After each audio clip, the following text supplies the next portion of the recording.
Welcome, everyone, back to The Boiling Point. This is episode 26, entitled The Reality Check Experiment. Now, I've called it that because in the new year, I'm going to be taking some of the episodes that we do here in the Boiling Point podcast and move them to under a different banner to a different channel. It'll be called The Reality Check. That's where we'll be doing all of the political, social issues, current events, things like that will be done on the Reality Check, and all the entertainment like TV, movies, and things of that nature will be staying on the Boiling Point podcast.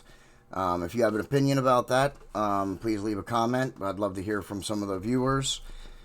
What we're going to, if you do enjoy the podcast, then please check out and buy some apparel. You can find that at bonfire.com/store/JDEDESIGNz with a Z, or bonfire.com/The Boiling Point Podcast. This will be the last campaign for this apparel for the Boiling Point Podcast. I encourage you to buy some. I'm going to be changing the designs of the T-shirts after this campaign is over, before I launch the podcast storefront.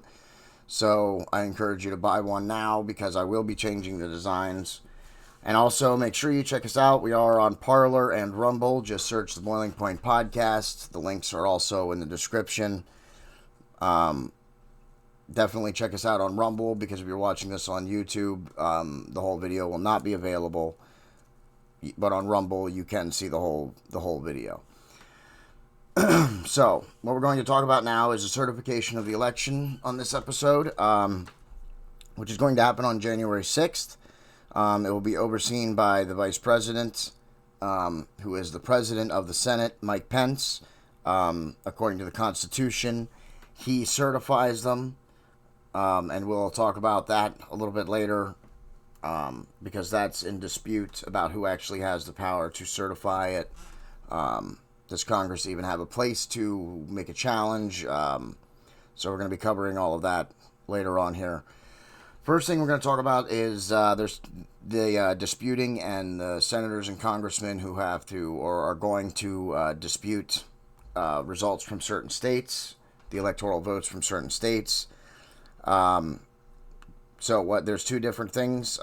They can dispute the electors because they think that there's fraud or some kind of other thing at play, which there are in some states. So they can dispute that, which then triggers a vote. The House and the Senate then vote separately. And this is a correction from my previous solo episode, when I said that they went to a separate vote and that it was a majority. The majority would decide the vote. While that is true, the House does not, it's not the full House that votes. Each state gets a vote. So it's 50 votes in the Senate and 50 votes in the House. The majority will, if you reach a majority, that's obviously how that's what happens. But it's not, the whole House doesn't vote. Each representative, each congressman does not vote. Each state gets a vote in these disputing. The other dispute is if a state has sent two slate of electors to Washington to be certified. Now, this hasn't happened in many states. I think Georgia is one of the states, but most of the governors have not sent both sets of electorates to Washington, but a few have. So, in that case, the same thing would happen. Both chambers of the House would vote, the Senate and Congress. Each state would get one vote. The majority would decide. Now, if both chambers agree, then obviously that's what happens. And if they both agree that a vote should be thrown out or should not be thrown out, then that's what happens.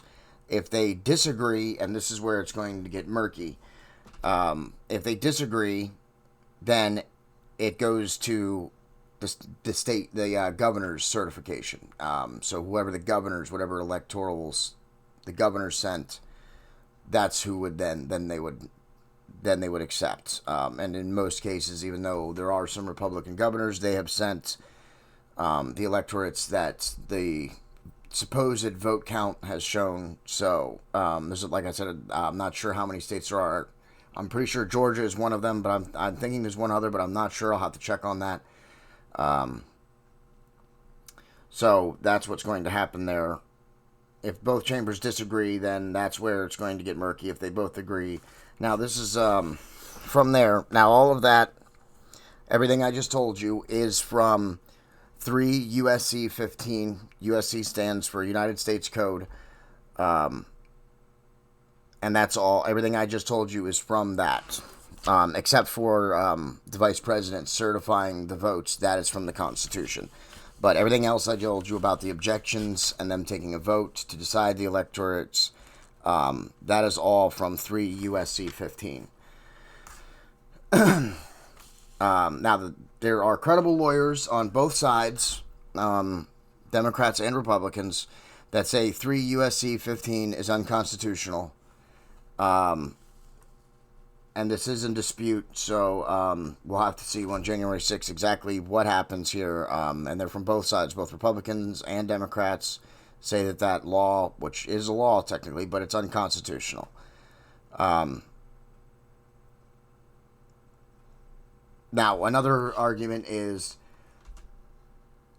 no, I'm sorry, not another argument is, but because if 3 USC 15 is unconstitutional, which it should be, at least in my opinion it is, because nowhere in the Constitution does it say that it grants the power to the governors. And that's essentially what 3 USC 15 does. If the House and Senate can't agree, the power goes to the governors, and that's nowhere in the Constitution does that say. The governors do not get that power. So that law is unconstitutional. Now, with Vice President Mike Pence, according to the Constitution, which is Article 12,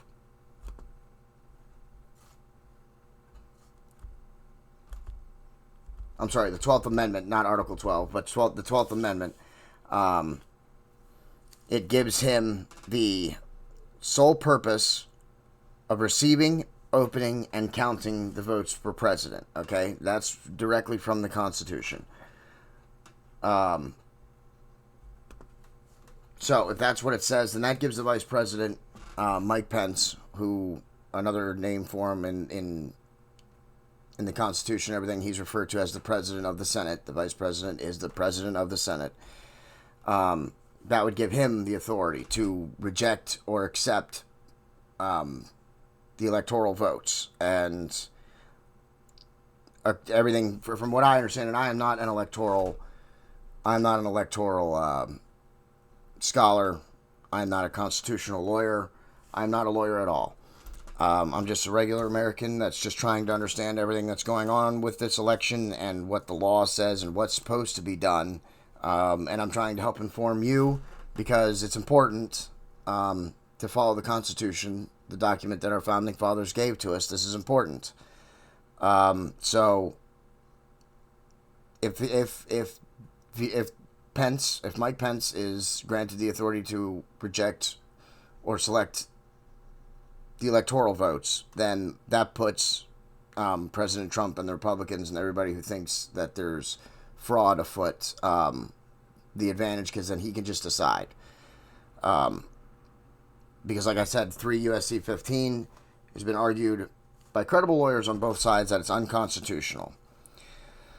So what we're going to do here is we're going to take a quick break before we get to the last part, and I suggest you switch over to Rumble right now because we still have a few more things to cover about exactly what's going on here.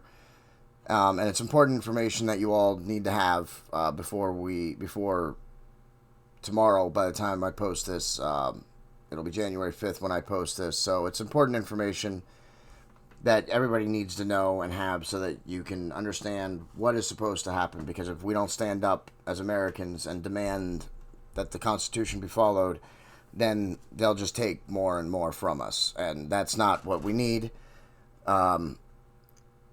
It's not what anybody needs. That's how bad things happen. Is as soon as we start giving up our freedoms, that's when they'll just continue to take and take until we're just left to fight. We have to fight now to prevent it from getting bad. We can stop it now if we all do our homework, do our due diligence, and just follow the Constitution. It doesn't mean you have to be for the Democrats or against the Republicans, or for the Republicans and against the Democrats. It doesn't matter. Just follow the Constitution. That's what I'm saying, is that it's about the Constitution and following what it says. So switch over to Rumble to continue watching this episode. There's definitely some more important information coming. So thank you for tuning in. But if you're on YouTube, it's time for them to piss off.